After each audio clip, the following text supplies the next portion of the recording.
So, the takeaways from this study was that people were earning an average of $1,470 a week through criminal activities. And that's from the first group, from the Pathways group.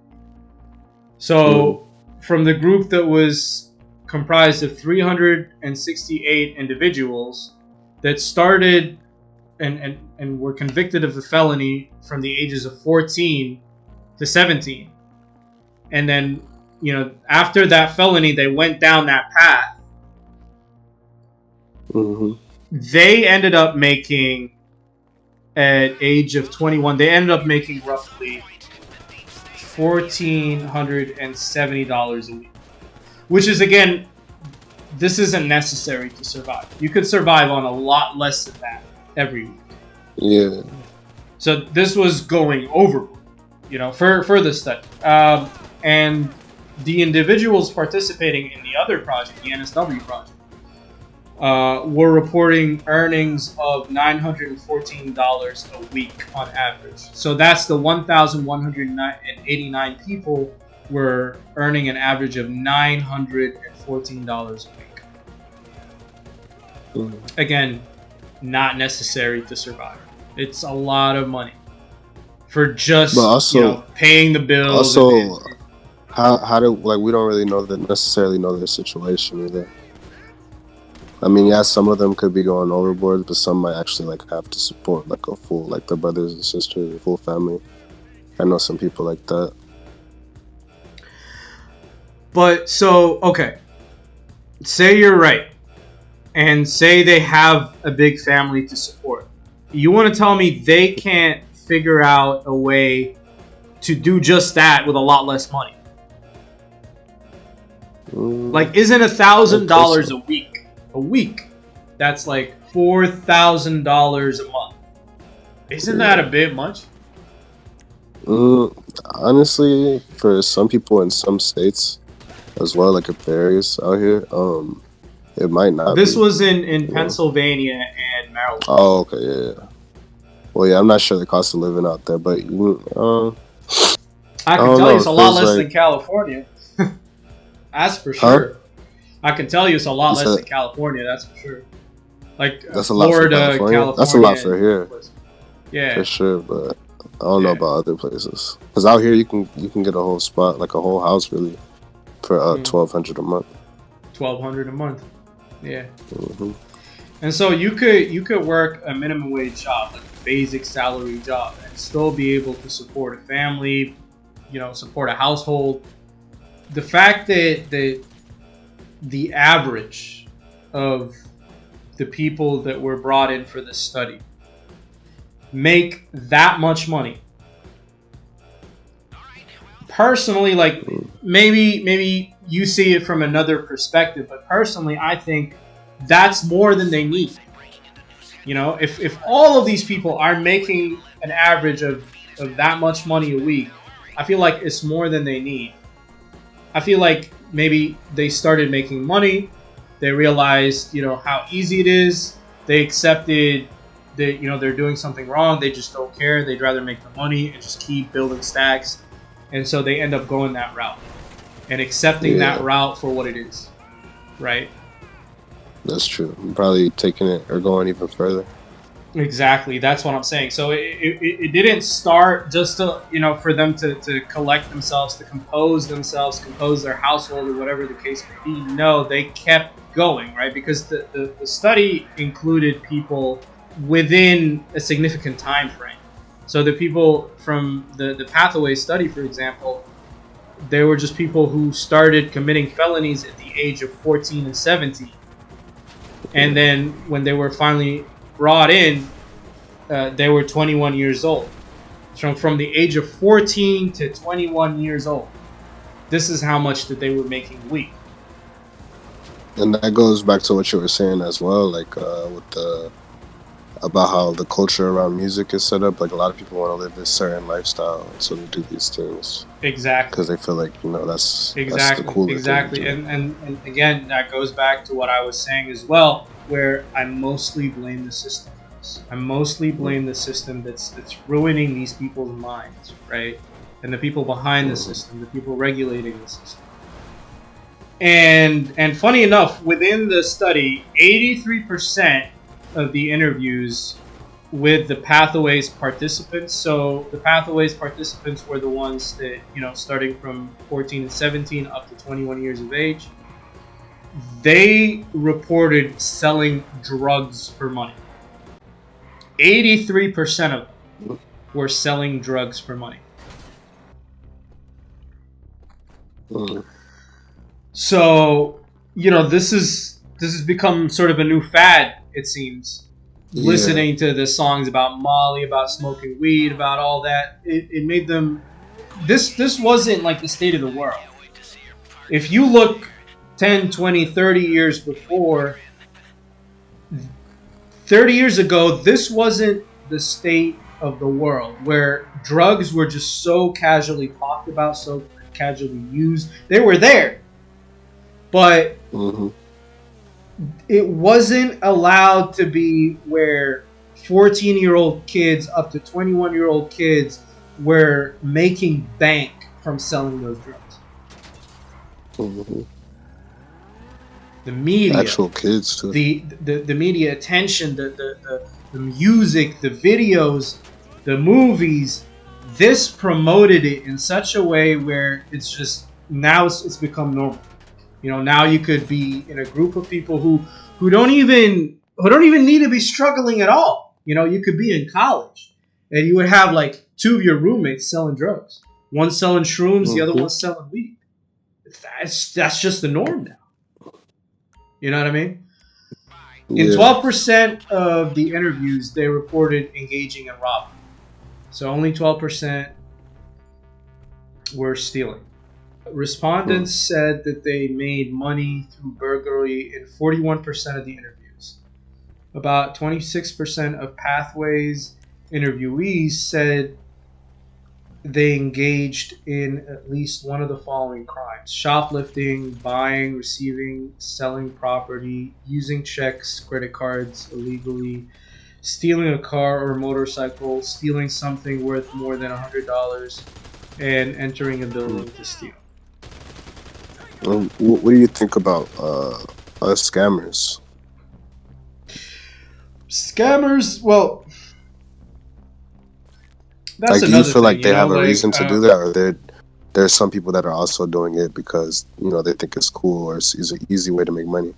Like there's people out there who will literally just call old people's phones and like tell them or act like their grandchild and do this or that and convince them to send them money type, like stuff like that. Taking on the helpless kind of thing. Yeah, and again, that's views on that. That's another thing, right? Because, for example, one of the most common scams that I've seen these days is the IRS scam, right? They call you and tell you they're the IRS and that they're mostly targeting older people or people that they don't really have any street smarts. And so when they talk in a certain way, they assume that they may really be from the federal government, right? I had that happen to my friend. Yeah, and so that's, again, another problem with the system, because the only way that the IRS gets in contact with you is through the mail, correct? Now, wouldn't it be better for those people that don't necessarily have access to their mail, for those people that are older or they don't have anybody looking out for them? Wouldn't it be easier to have sort of an authenticated system, the same system that you deal with when you're calling your bank and accessing your bank account? It's just a valid system for the people who need it, where when they call you to check up on something or they send you certain notes, it would be directly to you, whether it's through a phone call. So they would give you the option to receive a phone call and authenticate your identity by giving you the information, not you giving them the information. They give you the information so that they know how the IRS deals with you and what the IRS handles. And so as opposed to actually never hearing from the IS and thinking that you just heard from them for the first time when a scammer reaches out to you. And so, not everybody. So obviously, these scammers they have sort of like a target audience, right? They have Yeah. a demographic that they're dealing with, and so it's for that demographic's sake that I'm saying that you should provide them an option. The government should provide them an option where if they're late on any bills, if something needs to be handled, that they would receive a call from the IRS that confirms their identity by providing them the information, not the citizen giving them any information. Because if they ask the citizen for information, that means that they're not legit.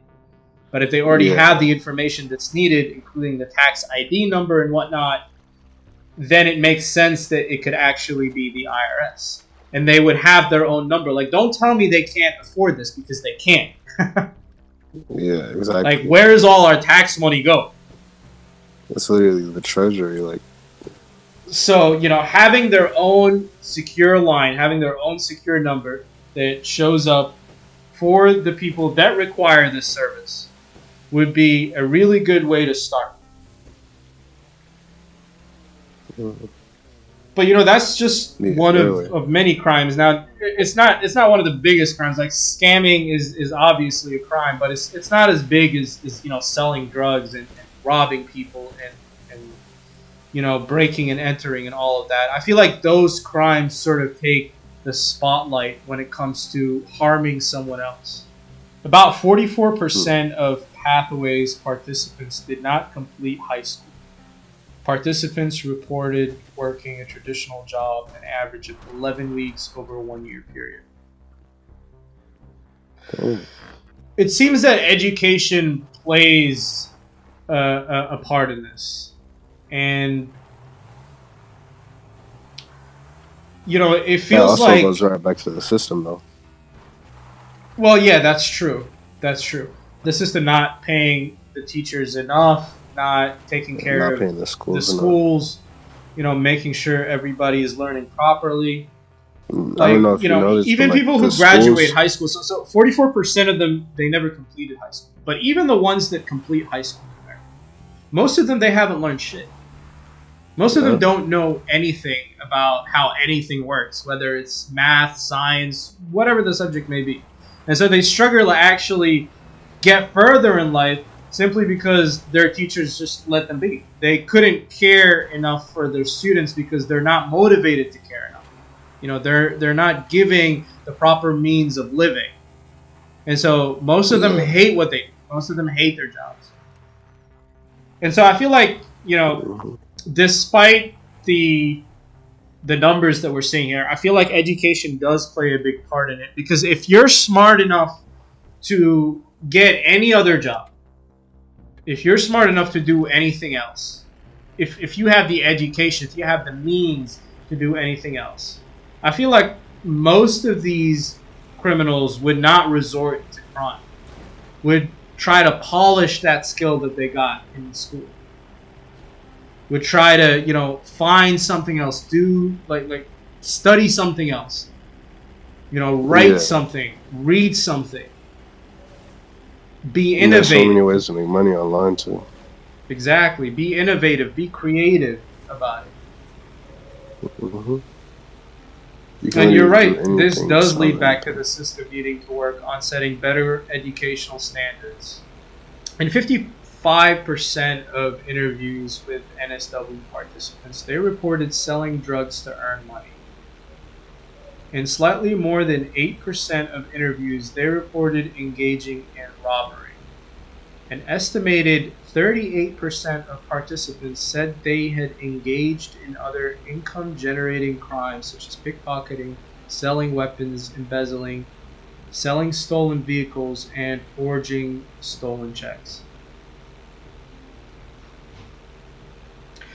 So again, it seems that, most of these numbers indicate that a lot of the crime nowadays is dealing drugs.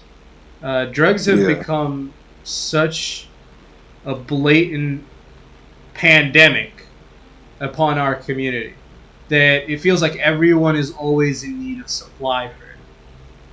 And Do so, you you know, it the amount of crime has increased, but it's simply because, you know, the amount of drugs have gone higher, right? There are so many illegal drugs that people can get now.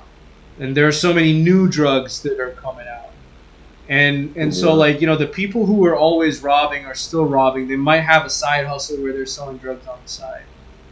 But it seems that most of the numbers indicate that it's drugs. It's selling drugs.